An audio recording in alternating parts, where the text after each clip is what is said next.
Welcome back, everyone. Welcome back. We hope you enjoyed your lunch and had some engaging conversation with one another.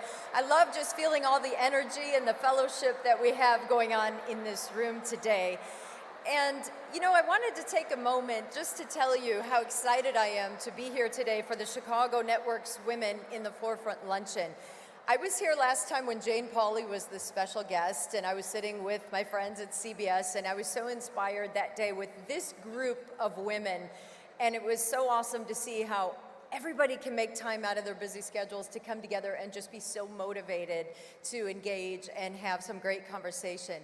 And I know we've all worked our way up through various jobs to get to the level that we're at, and now we're at the point where we can inspire others.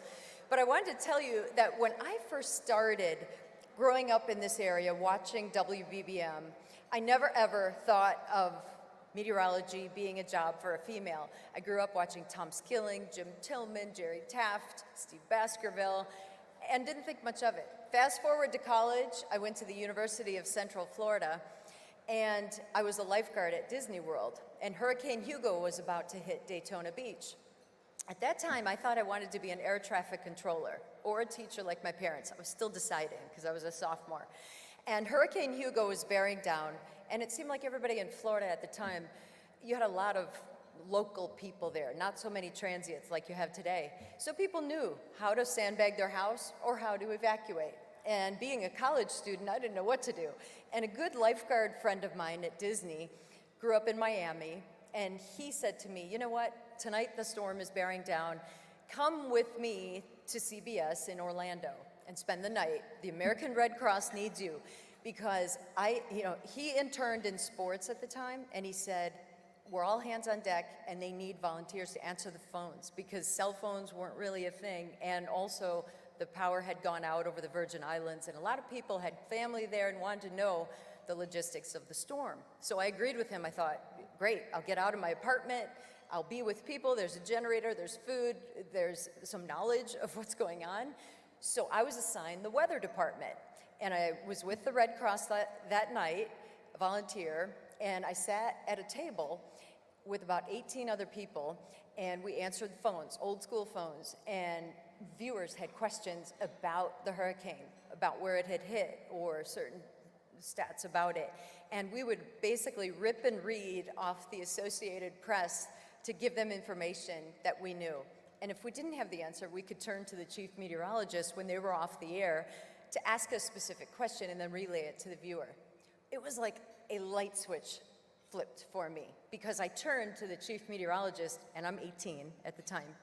It's a 26-year-old female who's the chief meteorologist, saving lives, basically, telling people where to go, what to do, monitoring all the tornadoes that had made landfall as the storm was passing Florida. There was a lot of tornadic activity. And she was literally storm tracking and helping people and guiding them through that night. And I looked at her and I thought she could be my sister, being 26. I was so inspired. So we spent the night there answering phones. Long story short, the hurricane, as you know maybe, ended up hitting the Carolinas and missed Florida. So at the end of the night, I asked her, wow, do you have an internship like my friend Rob is doing down the hall, my lifeguard friend in sports? And she said, no, but let's start one. So at that moment, I started an internship program. She got the clearance through her general manager, and I started interning with her, which was super cool. So she took me under her wing, gave me some great advice. I basically got to be a fly on the wall because as a sophomore, you really weren't at the level to have a formal internship. I had to beg and borrow at school to get the clearance to do it. And they said, you still have to do it junior, senior year, but you can shadow her. So I went with her through severe weather coverage, daytime thunderstorm coverage, to events like this, to schools that she would speak to. And I could see how the kids were so gravitated by what she was saying and how inspiring she could be to people. And then to someone like myself, how do you get into this business? Women don't do the weather. You do, I know you do, but nobody else does. You know, I'm from Chicago. There isn't a female in this market. And so TV markets didn't have females like they do today. Not only does each market have a female, but now each TV station has maybe one or two females, which is pretty amazing.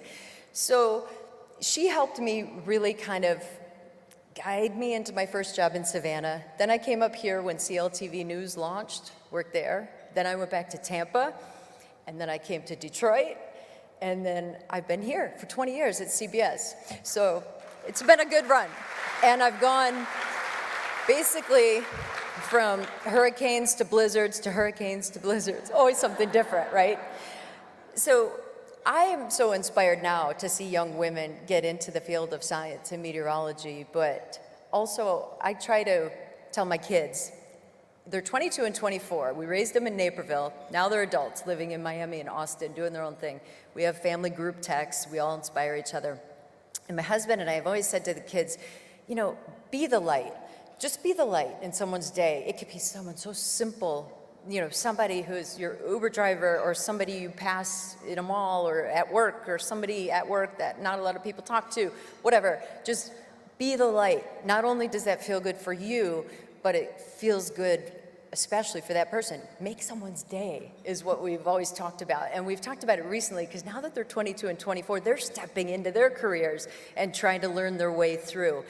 And so if I could say anything to us today, it's we can be the light, because think of all the experience in this room.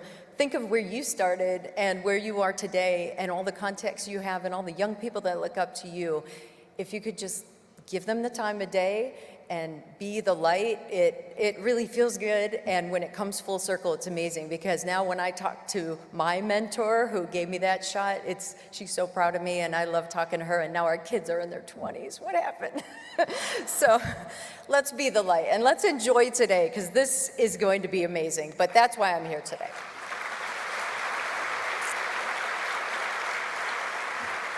And now I'm thrilled to introduce two amazing women leaders. It is my pleasure to welcome to the stage Linda Imanti, the Chicago Network's board chair, and the Chicago Network president and CEO, Maria Dowdy.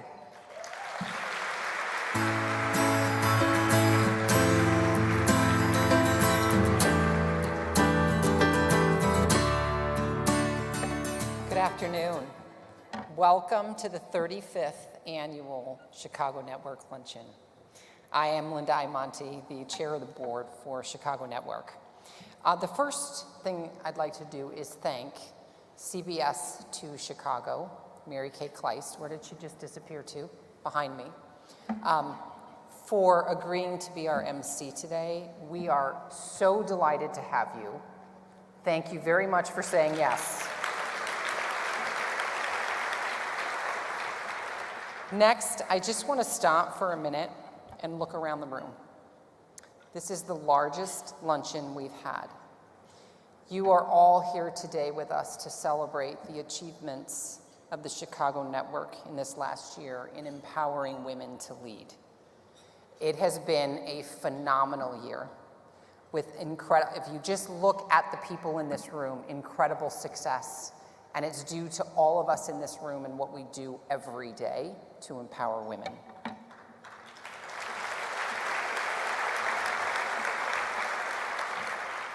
I want to take just a few minutes and thank our sponsors. So our two premier sponsors today are McDonald's Corporation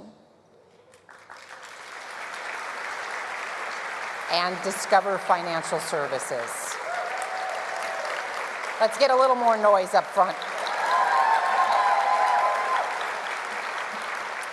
I also want to take just a minute and thank our 13 platinum sponsors. Now, I'm going to ask you to hold your applause. I know it'll be really hard when you hear your company name, until the end of the 13.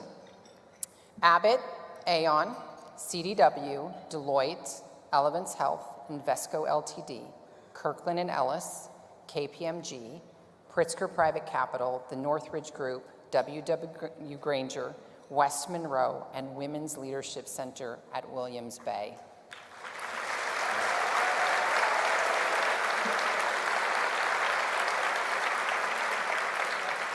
I'd like to be sure and also recognize all of our gold, silver, and copper sponsors in the room.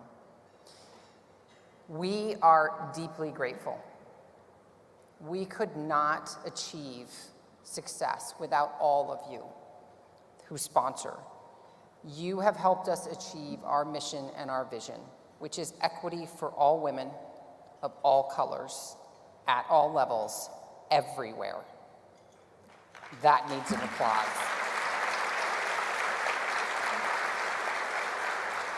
So we have a great program today. Two incredible, groundbreaking female leaders. Ginni Rometty is with us today, and Jericka Duncan. So we do want to try and make the program interactive, so there will be time for Q&A at the end of the fireside chat. So start thinking about your questions that you have now. And now I'm going to turn the mic over to Chicago Network President and CEO, Marie Dowdy.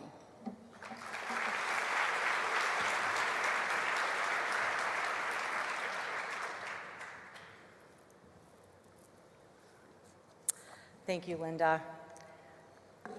It is now my privilege to acknowledge our Women in the Forefront co-chairs, Francesca De Beazzi and Julie Scott.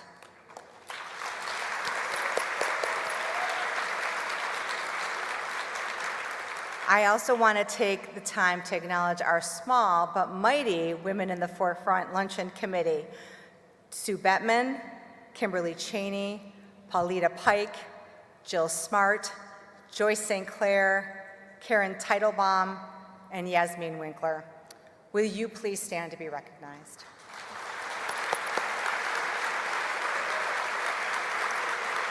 Thank you all for your hard work in filling this incredible ballroom. I really wish I could flip the scene here so you could see what I can see. It's really, truly overwhelming.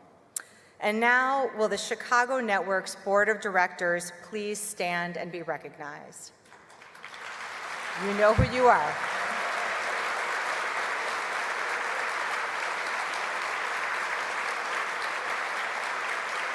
Thank you. Thank you so much for your leadership and support. You truly make my job so incredibly easy.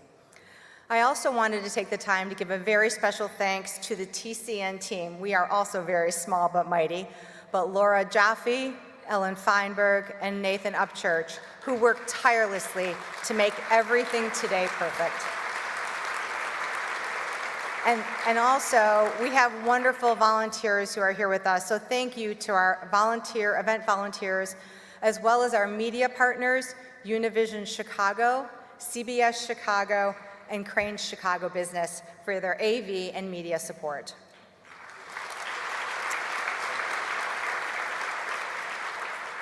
And finally, I want to give a very big thanks to the entire Hilton staff and crew for their gracious hospitality and service. They made this room so beautiful, and everything is just absolutely perfect. So thank you to all the hospitality servers. As we enjoy our lunch, I'd like to remind everyone to post on about today's luncheon using hashtag WIFL, so it's WILFL 2023. And finally, we are thrilled to offer you a copy of Ginni Rometty's book, Good Power, Compliments of the Chicago Network. So if you don't already have a copy, or if you want a second copy, be sure to pick it up on your way out after today's program. Thank you again.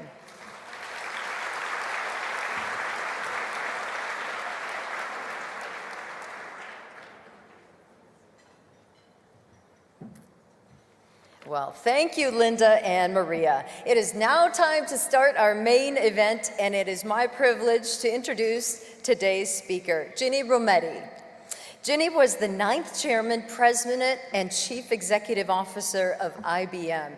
And under her leadership, the 100-year-old company reinvented 50% of its portfolio, built a $25 billion hybrid cloud business, and established leadership in AI and quantum computing.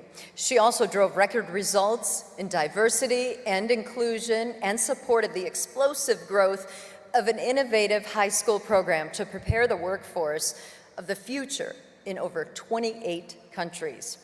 And through her work, Business Roundtable, Ginni helped redefine the purpose of the corporation. She's been named Fortune's #1 most powerful woman 3 years in a row. That's awesome.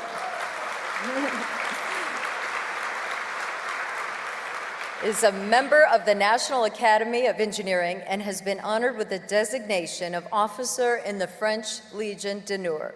Today, Ginni serves on multiple chairs and co-chairs 110, a coalition committed to upskilling, hiring, and promoting 1 million Black Americans without four-year degrees by 2030 into family-sustaining jobs and careers. And our esteemed moderator, Jericka Duncan. Jericka is a national correspondent and anchor of the Sunday edition of the CBS Weekend News, and she is based in New York City. She was one of the first network correspondents on the ground in Alabama to cover the passage of that state's most restrictive abortion bill since Roe v. Wade. In 2018, she spent time in Washington, D.C., covering the White House. Jericka is an Emmy-nominated journalist who has received several awards for her reporting, including 2 National Edward R. Murrow Awards from the National Television Digital News Association, and honors from the Associated Press and the Philadelphia Association of Black Journalists, which named her Journalist of the Year in 2012. She graduated from Ohio University and recently received a Juris Master in American Legal Studies from Liberty University. Jericka is a 2005 NAACP Image Award recipient. Please join me in welcoming these exceptional women to the stage.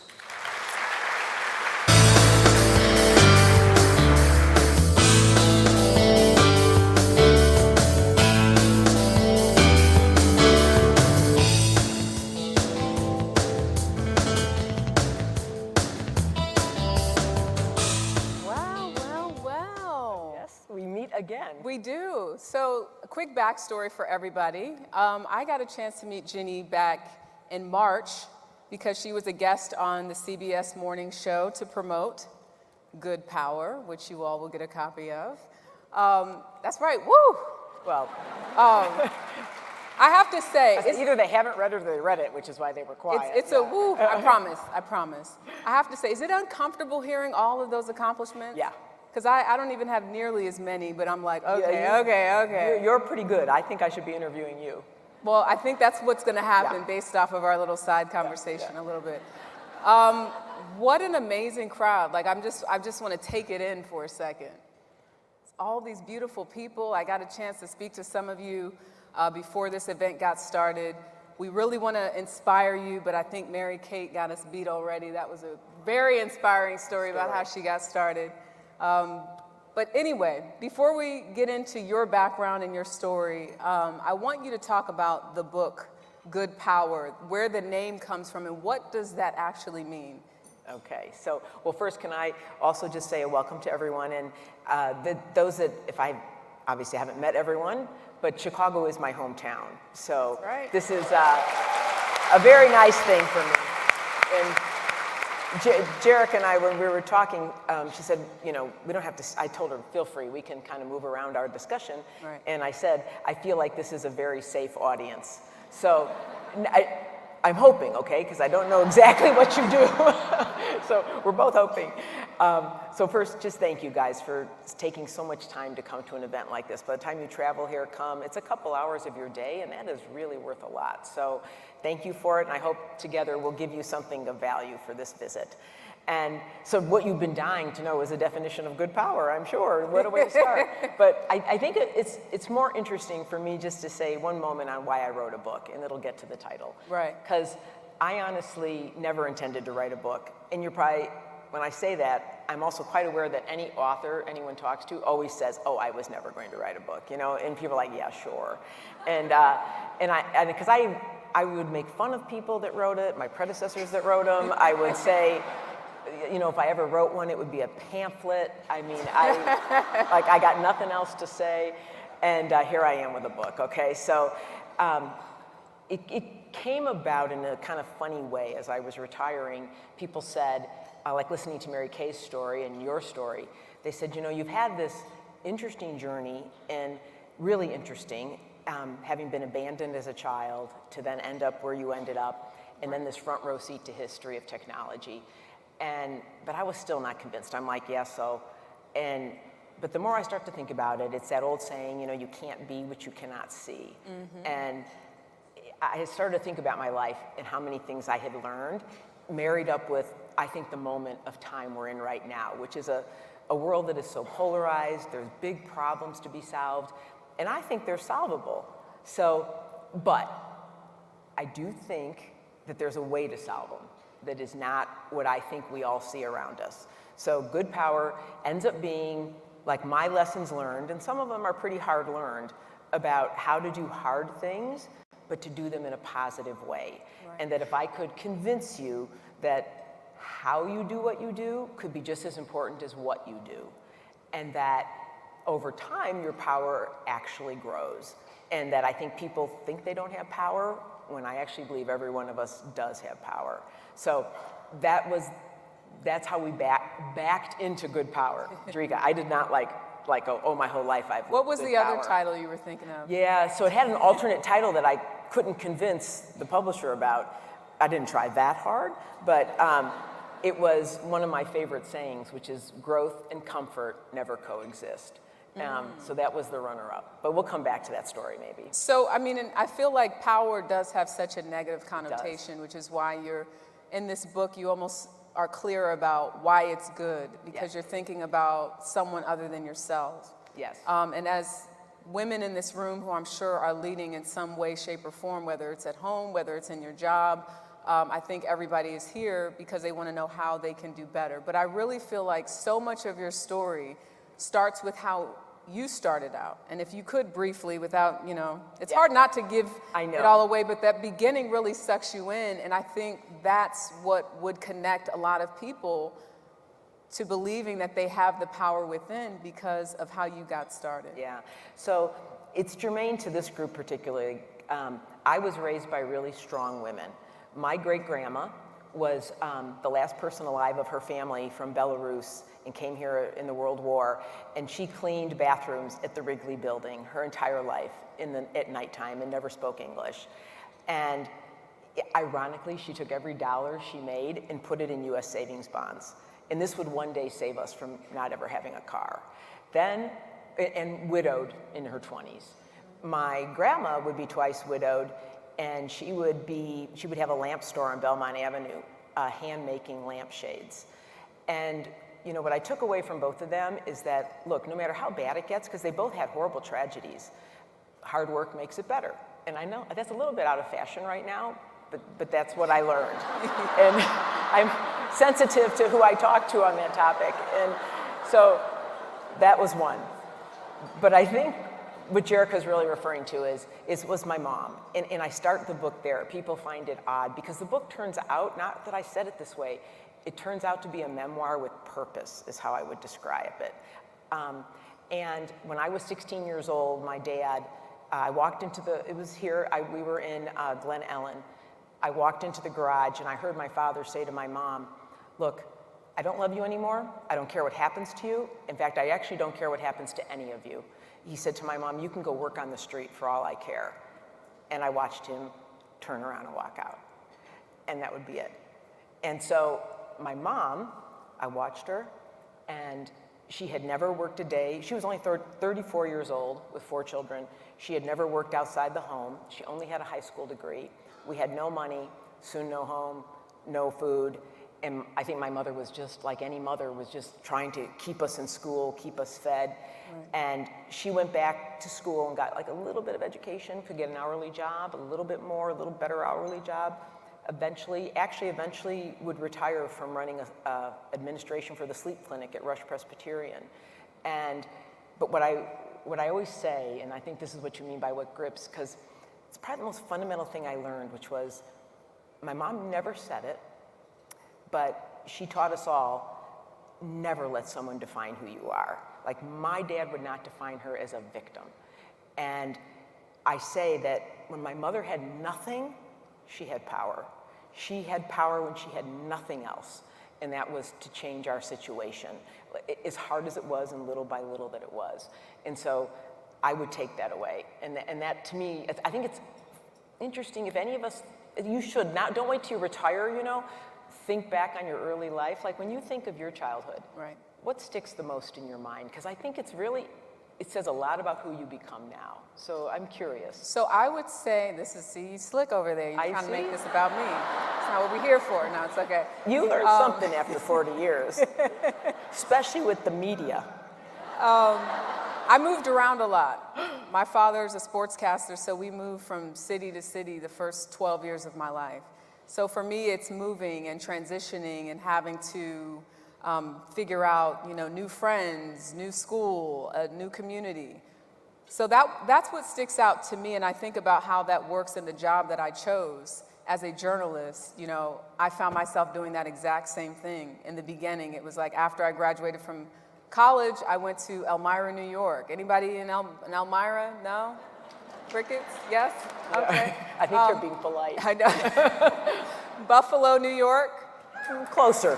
Philadelphia, New York. Okay, now. So it's like it took me through that to that path. I have a 9-year-old daughter. She only knows New York City. So I feel like, oh wow, I see that it's been important to me to sort of stay in one place as long as I can. But I agree that a lot of your childhood experiences inform who you become. But what I also thought was fascinating about your experience, and you can speak more on your mother's role when it came to your education and how well you did in school, all of you all, your brother, your sisters, you all did very well. And if you could, talk about, you know, your brother and your sisters who were presidents and, you know, led big companies as well. And when I read that, I'm like, all 4 of you guys did great? Yeah. All 4? Usually there's one that's a little wayward. Well, we could vote on which one. It's a little, so for you, I think the takeaway, I mean, the group here, the takeaway is, I mean, what we all watched with my mom, I always said, like, that's it. We will all be independent, right? I will never rely on someone. And I think you just sort of take that in. And my mom will say, like, what did I ever do with you guys? And she's like, I didn't do anything, really. She did everything. And it's funny, she never pushed us to go to college. She never did. She never pushed, but she always told us we could be whatever we wanted to be, right? And I think each of us, and I do write in the book, because in some ways I had to thank my sisters and brother, because I said, in some ways my story is their story too. Right. And their permission to tell it. And all 3 have become CEOs in their own right. And my sister. Let's say that again. All three of them. And on top of there'll be yourself. 4, yeah. Thank God for honorary degrees, because they're far more learned than me too. Because otherwise, I would have lost that race too. And my brother is the world's largest commodities trader, and my sister is was just retired, being CEO of all the consulting for Accenture, and another sister who just took a CEO job here in Chicago to run a lot of the snacks you eat, they make. And so they've all done well. And I think this point about education was just, even though my mom never had it, she saw it, that it was a key to something.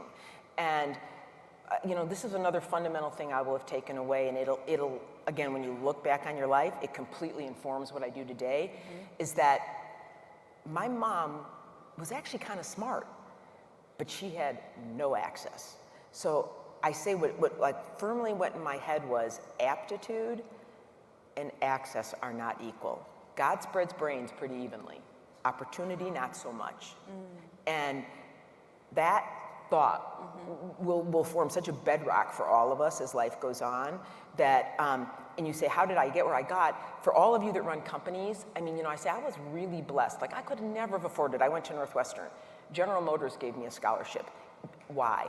It was a program that said we must get, in those days, I'm going to use the words, you know, we need minorities into management and women, underrepresented groups. And so we're going to give out scholarships, no strings attached. Now, they don't do it that much anymore like that. But at the time, Northwestern was need blind, meaning if you can get in, we'll find a way to pay for you. Right. And so these programs that now people talk about striking down, to me, they're like essential for equity in the world. And so that was...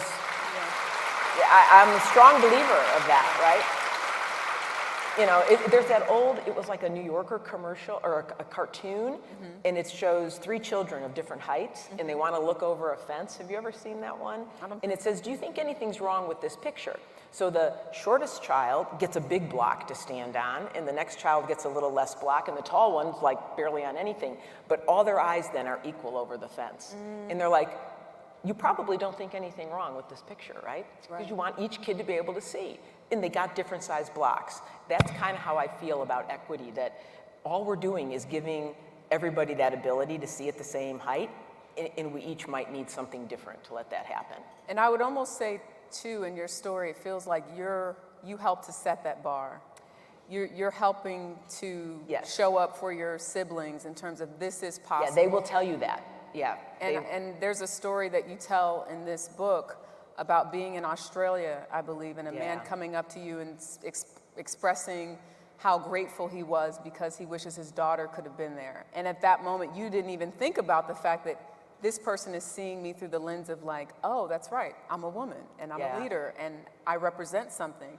So as you think about what you represent to all of these women and the many women that have worked for you, you talk a lot about me, we, us.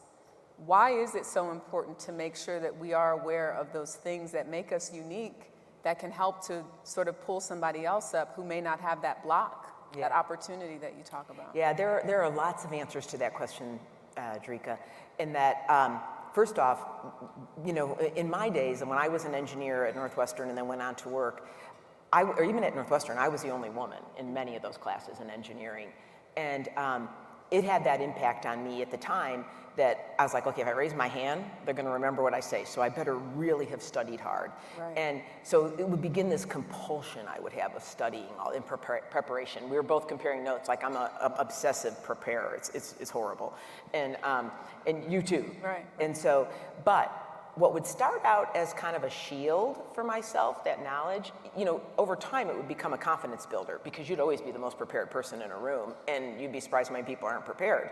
And so that would allow you to succeed more. And so over time, but even knowing that, and maybe it wasn't right, but that's how I felt, I always said though, oh, don't look at me as a woman. To your point, that story, please don't. And that story that Jericka just told you, it did make me realize at some point, because you transition from caring about yourself to others, it's not a bright line in the sand when it happens, but you'll feel it. And I said, well, this is not really about me anymore. I may not want to be viewed as a woman, but there's like a whole lot of people, back to that saying, you can't be what you cannot see, who are looking at me as a role model. So I have an obligation to be one. And I would start to take that seriously. And that I do feel, so you say, did I feel this? And it's kind of how the book got broken into 3 pieces. The power of me, which I, again, strongly, don't do it now, close your eyes, unless they are closed already, but if they're, and just think about, like, who in your life, who do you see when you close your eyes and think of your childhood? And it'll lead to that answer of the power of me. It really will. It's like, what do we all build as a foundation? And I had this image writing the book of a pebble in water. First thing was about kind of like, where did I get my foundation? But then all of a sudden there was this next ring, and it was about other people. And that was the hardest ring for me to write because there was really hard-learned lessons there about how to do hard stuff. And then all of a sudden you realize, all those little steps could lead to big steps, and you can change society, kind of the power of us. And so that's a little long answer to I kind of went through the first process. It was about me, then it was about others, and then eventually kind of more the world at large. So I want to make sure we have plenty of time to talk about AI. Okay. Obviously, we know you. I bet they're dying to hear that. I know. Yeah. A couple people have already asked some questions, but we know that you had success, IBM, chairman, CEO, all of those things, and that's why you got to get the book, read the book, no. Ladies and some gentlemen I see out there. But when you look at this conversation that we're having right now, and you yourself have been called and asked for advice from leaders and, at the federal level, what should people understand or know who are so afraid right now, as we hear even more recently IBM saying that they were going to cut thousands of jobs over the course of years because of AI? Yeah. So So when we dive right into that, so when I think about how to do hard stuff, and I'm going to get to your answer, and just give me 1 second. When I think about how to do hard stuff, I have to tell you the book is revisionist history, right? Yeah.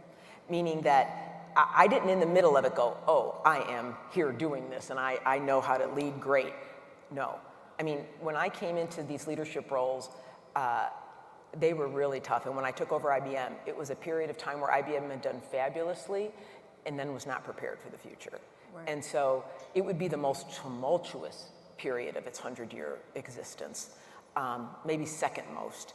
And so in part of that, it made me reflect. I did get the honor of working with so many great people and around the world in my company, predecessors, that I learned a lot. So the book is more about these lessons.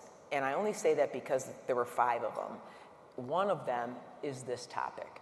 And it was enough that I wanted to write a whole section on it called Stewarding Good Tech. Yeah. Like good tech. And people are like, well, what's that? Now, you got to remember, I'm taking over a company in 2012, which is like light years ago now, right? I mean, things like the cloud, and iPhones had only been out a few years. And you were talking about AI back then? Yeah, I know. I was a little early, okay? So this is, I've always been, I always say to people, I've always been right. My timing antenna has not always been exactly correct. So, and by the way, I'm looking at these videos. This is not a good dress for a big, You know, you can't, right? you can't trust, no, you got to look at that monitor. I have worked so hard to lose a few pounds, and I look huge in this thing. No, Oh, you got to look at that monitor. Okay, that's not much Colors are better. Yes. Don't look at that one. Wear sleeves, too, I can see. Okay. Oh, it's a good day. I started by taking my husband to the emergency room, so it's getting even better. Yeah. He's going to be okay. That's another story.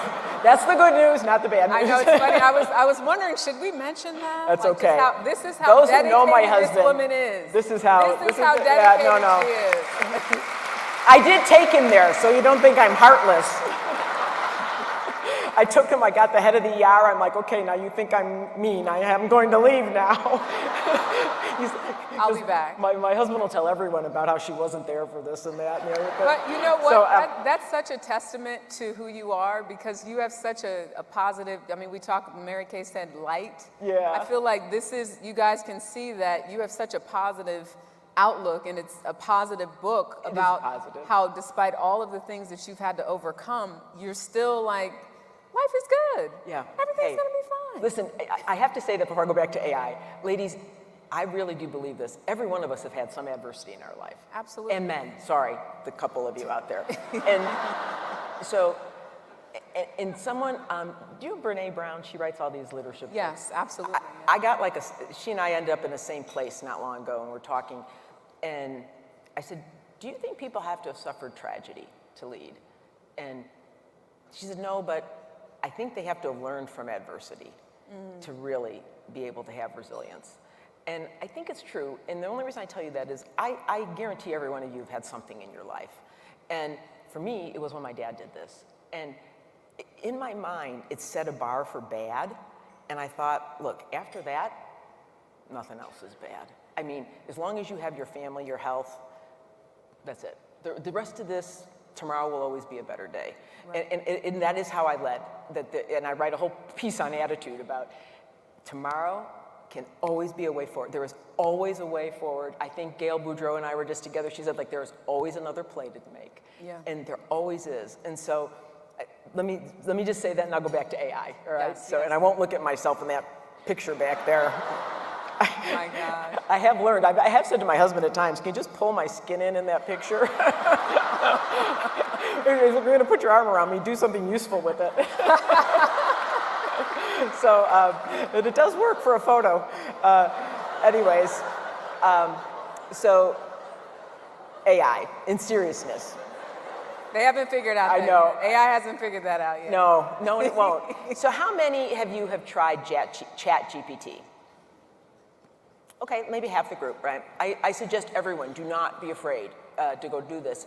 But I go back in time to 2012 on this topic, and if you allow me to tell a little bit longer story on why I feel so strong about it. It's 2012, I'm looking to hire people, cyber people, they're nowhere to be found.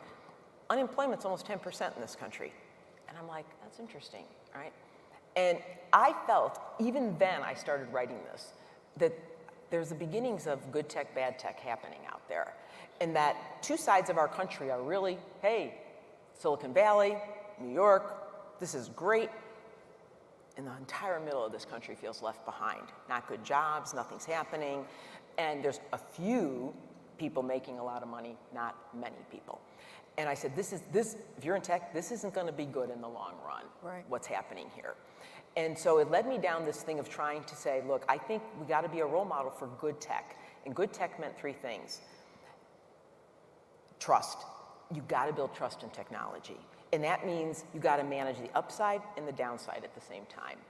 And I got into this back in time, it was social media. I don't have a social media platform. Senator Portman, Ohio, called me one day and he said, look, we're trying to pass legislation that says if you knowingly host, so like, you know, web hosting a cloud, if you knowingly have child sex trafficking on it, should you be held liable? I'm like, I didn't have to call a lawyer. If I knowingly, that means I knew it was there. Right. Yeah, you could hold me liable. He said, well, I can't get others to agree with that. Will you help? And I did. To me, this was like a perfect example of good tech versus bad tech. Right. I'm like, come on, you knew this. You can't act like you don't see a downside to what's happening out here. Yeah. So to build trust in technology, you have to manage its upside and its downside at the same time, which will come back to AI. It meant the second thing to me is then you better start caring about preparing people at large to have a better future because of that technology. Versus if it's gonna lay everyone off and not have a job, this is not gonna have a good ending in the long run. And then the third was my belief about it being should be a more inclusive workforce than it had been to date. And I think those three are pretty time tested and true. And my point in the book is, look, you don't have to be a tech company. We have a higher obligation, I think, but all of us now, the users, even as a consumer, you are a steward of good tech. You have a choice about how you're gonna deploy this technology. So now I take it to AI and chat, right? I do write about AI. And here's what I learned. I chose to do this is, okay, in retrospect, stupid, all right? But at the time, is there a reporter here? It was not stupid, it was aggressive at the time. This always happens. I'm usually quite good. See, I'm out of practice. And so I took on the toughest problem was cancer. Mm-hmm. And what I learned, because actually AI of that moment, it could perform better than a doctor could, even back then, 10 years, 15 years ago. But doctors didn't trust it. That's what I learned. I also learned they were very doubtful of a black box technology, that they didn't understand how the answer came from it. Right. They also wanted to know who trained it. And even if one esteemed institution trained it, that wasn't enough. You hear echoes of this now today, what's happening, because you can't explain what ChatGPT does. The makers of it can't explain what it does. And then it's been trained by the internet. Because I used to say to people, for cancer, what do you want me to do, train it on the internet? Of course it's been trained by someone who knows what they're talking about. So you're getting into a moment where it's a long way for me to say to you guys that I think the most important thing with this technology now, it will do lots of good things that people talk about, but the downsides are large too. What's the biggest downside? The biggest downside in the short run, I think, is going to be misinformation from the political perspective, so pushing people to be further divided. I think the other downside in the near term is going to be like your identity impersonation and that kind of thing. I was telling Jericka that already happened to me. I was on the phone with the IRS. They were able to, get all the way in pretty far, way farther than they should. It's all because of these technologies, right? I said, we're going to go back to the old days that I got to do everything in person with paper, And so that'll be the short term. But the long term is that if you don't question what it does, it can be wrong.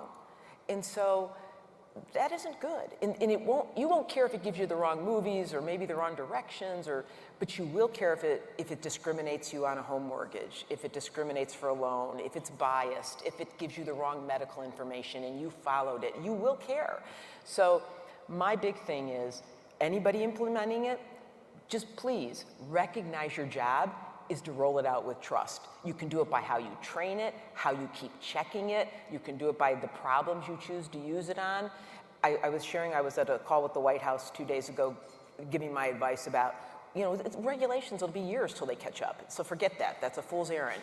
And so The real thing is, can people voluntarily now how they roll it out? So I want you to think about the word trust when you think of AI. If you do nothing else in your own company, or even with your kids, like teaching them when they get at their school stuff, don't believe everything you read. You know, I mean, I was saying to Jericka, I said, the old days, if I got directions on Google, I would still look at a map. Like, I'm like, okay, yeah, I know where that is. You know, now, if Google told me to drive into Lake Michigan, I probably would. And so I would just, and there are studies like that. They went in the ocean. So I think that's the point. The positive is, it'll bring back critical thinking, right? Okay, so what would I do for jobs, right? I think you gotta prepare people that jobs that are just gathering information and just collecting it, collating it, searching, those jobs will. If your job is a lot of that, you gotta do other jobs. What is the future then when you think about these 1,400 women that are sitting here and I think it's working with AI. It is with AI. It's with. I do like believe partnering with it. Yes, when people say the word co-pilot, whatever, because I did witness that. When rolled out right, like we rolled out in a big bank in France, which is notorious for unions, but when taught properly, it allowed people to do more than they ever dreamed they can do and have a better job. So I saw this positive side, and they voted for it as an assistant to them.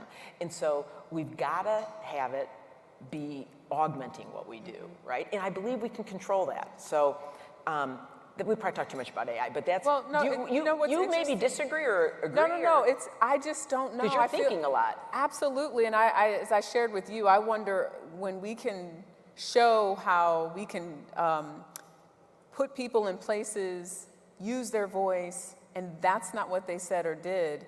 As a journalist, I wonder how far we are from someone using my likeness or anyone else's to do the news or to do something that normally would require a human to be present to deliver a speech or the news. Yeah, well, so I do wonder about it. I'm just curious in here. That's why you need regulation. You do for those downsides and penalties for it, right? If we could get a show of hands, when you hear AI and the sort of recent news about it, how many of you guys are concerned about what that means for your job?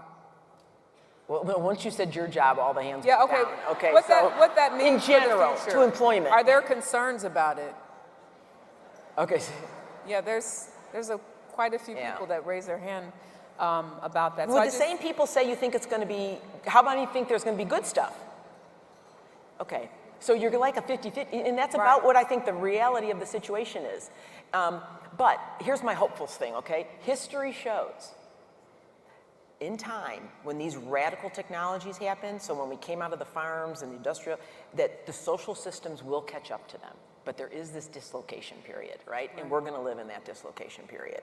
And so, but I am just, so it goes back to, we'll come back to like education and training and why you can't just say, oh, get a college degree and everything's gonna be great, because it's not gonna be. And that brings me to some of the work you're doing now with Skills First and even ensuring that people have opportunities that may not to have a livable wage.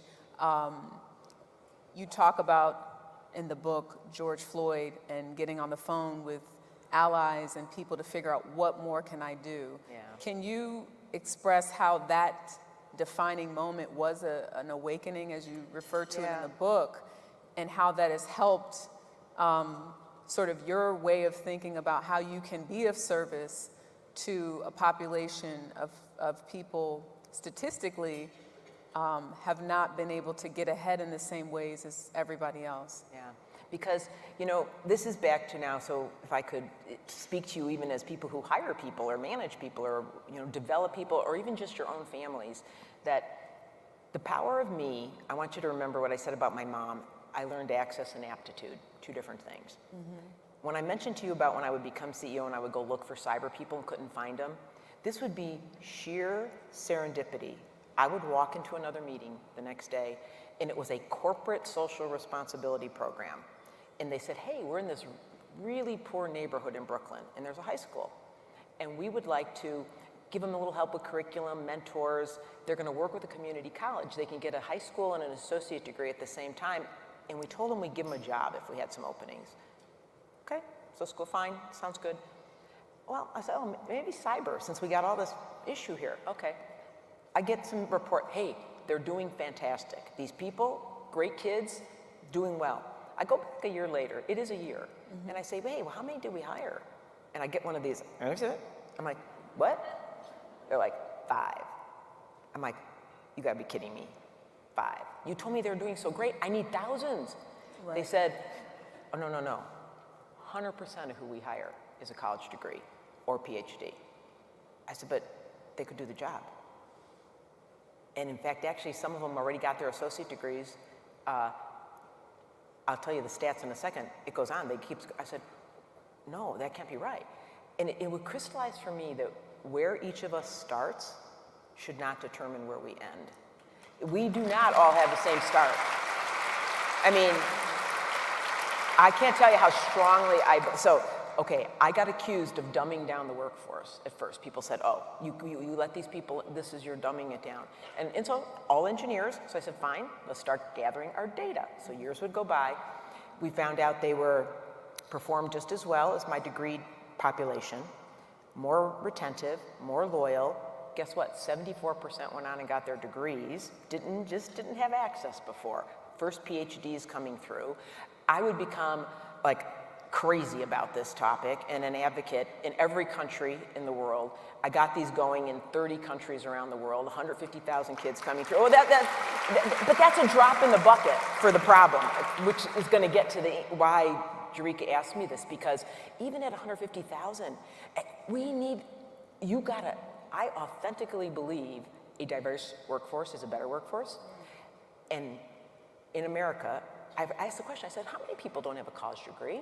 You probably know the answer. I want to say it's like 33 to 35% have them. That's right. And a lot of people don't. would think probably just the way we promote education, it's a lot higher. It's not.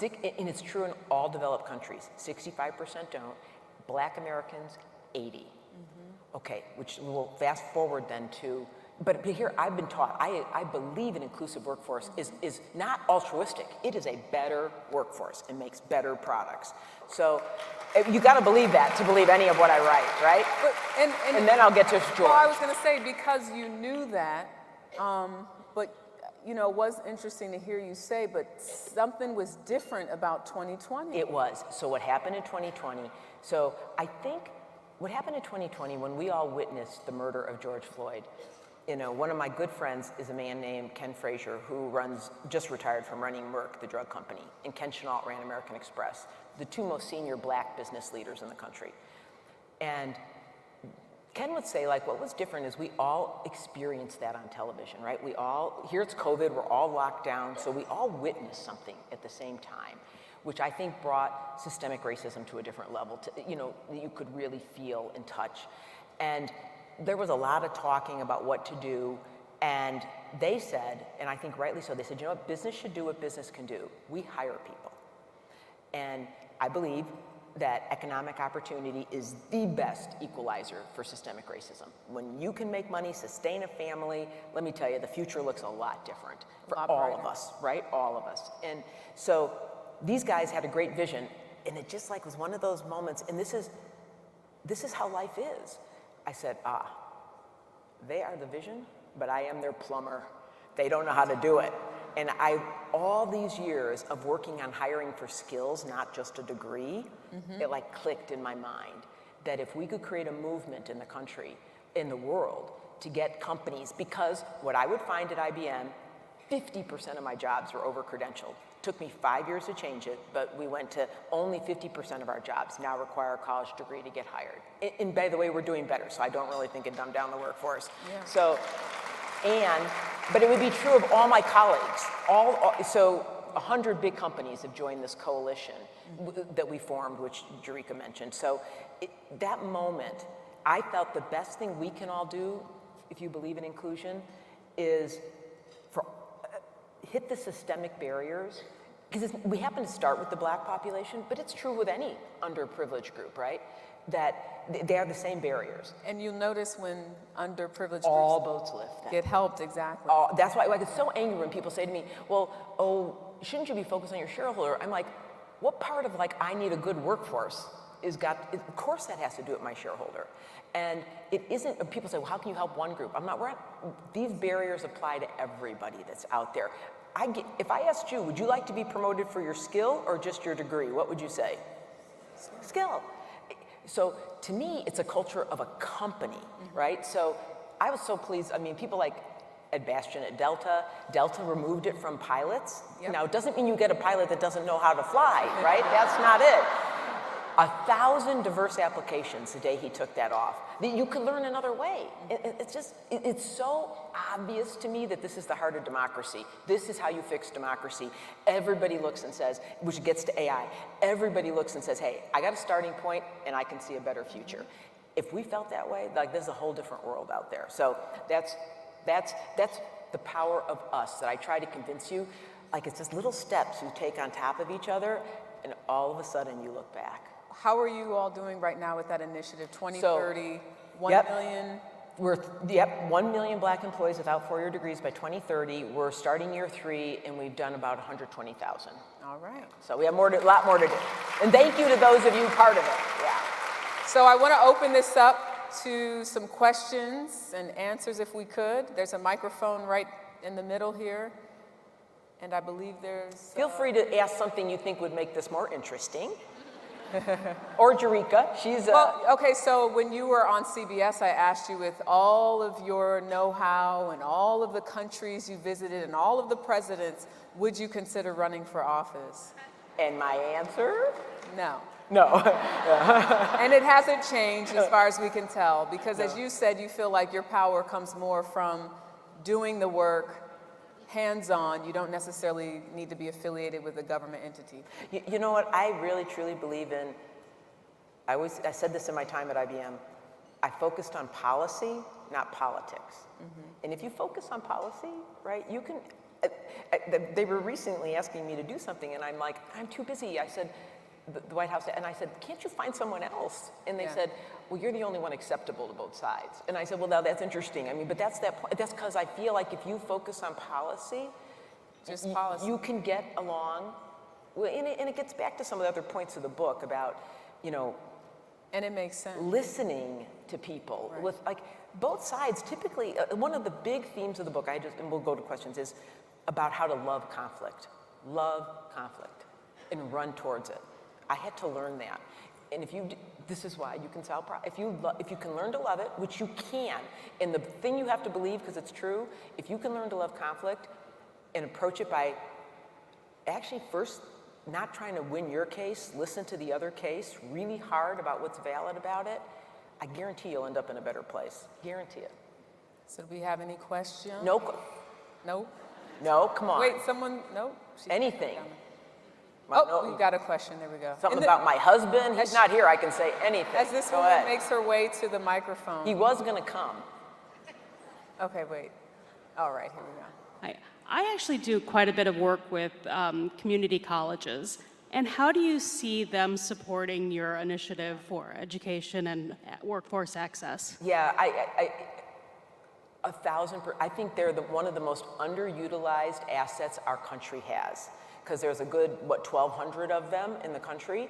And some excellent, others need help with contemporizing the curriculum to be more closely aligned. That's one of the things we work on, is to get supply and demand aligned so companies can remove the requirement of a job, of a four-year degree, but then people have to get the skills somewhere. And so that work, look, other parts of the world, apprenticeships, community colleges are a huge pipeline into the workforce.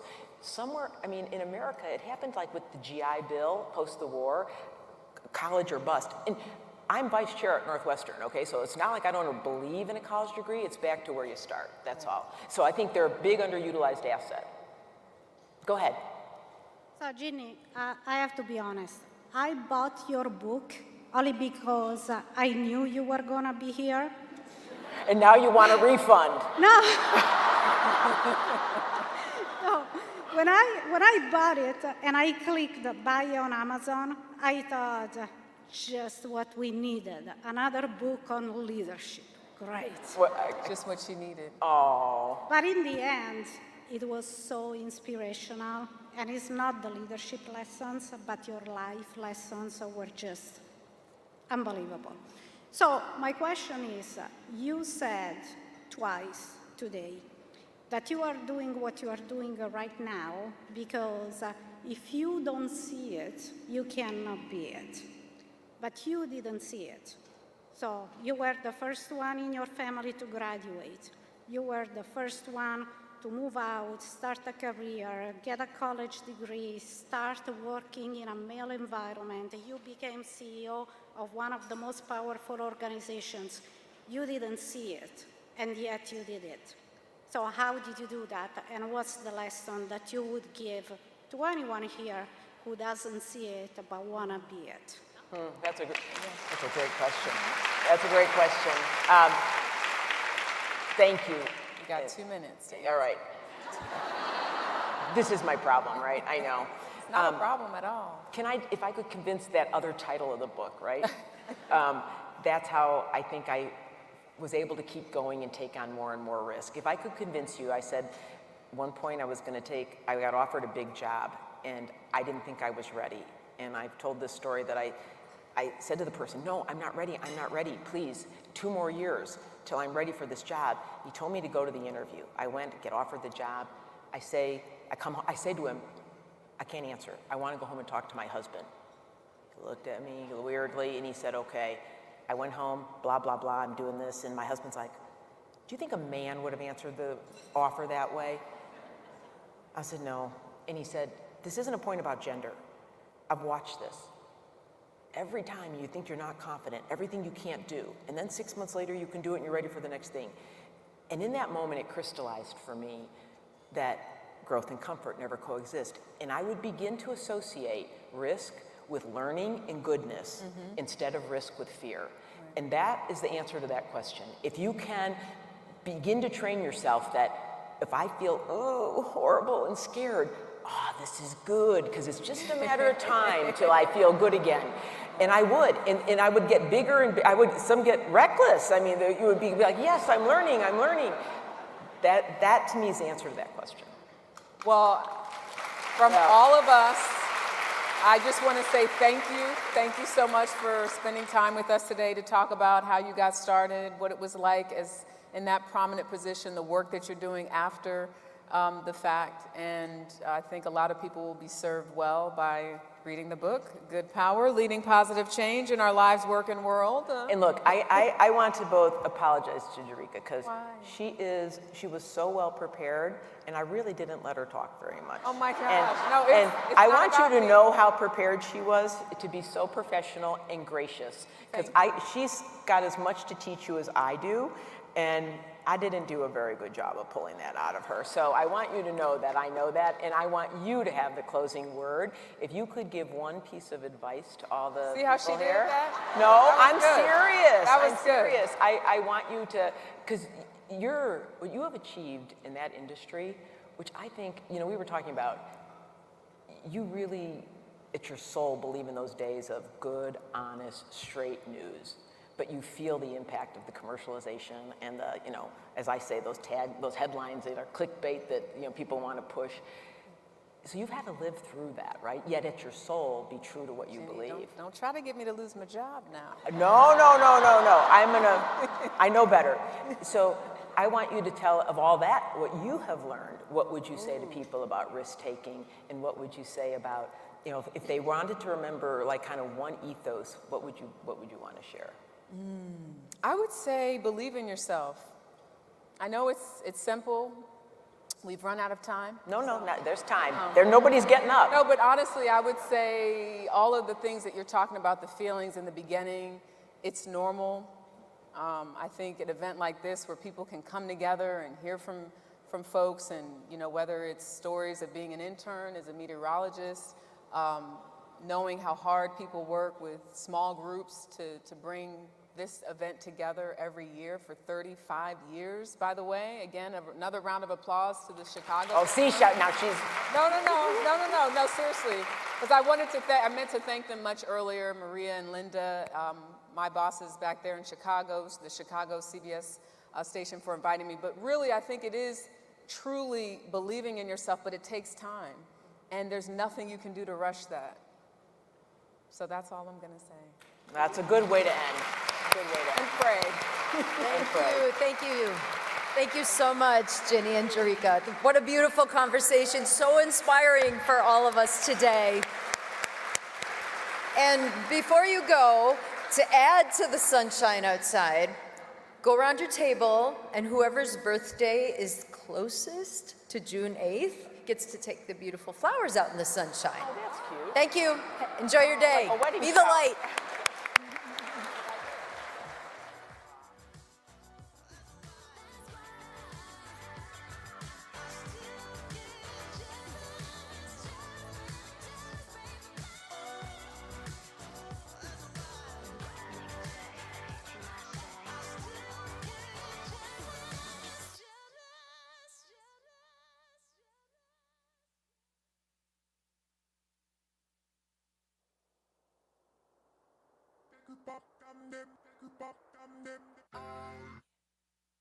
Was the knight in shining armor?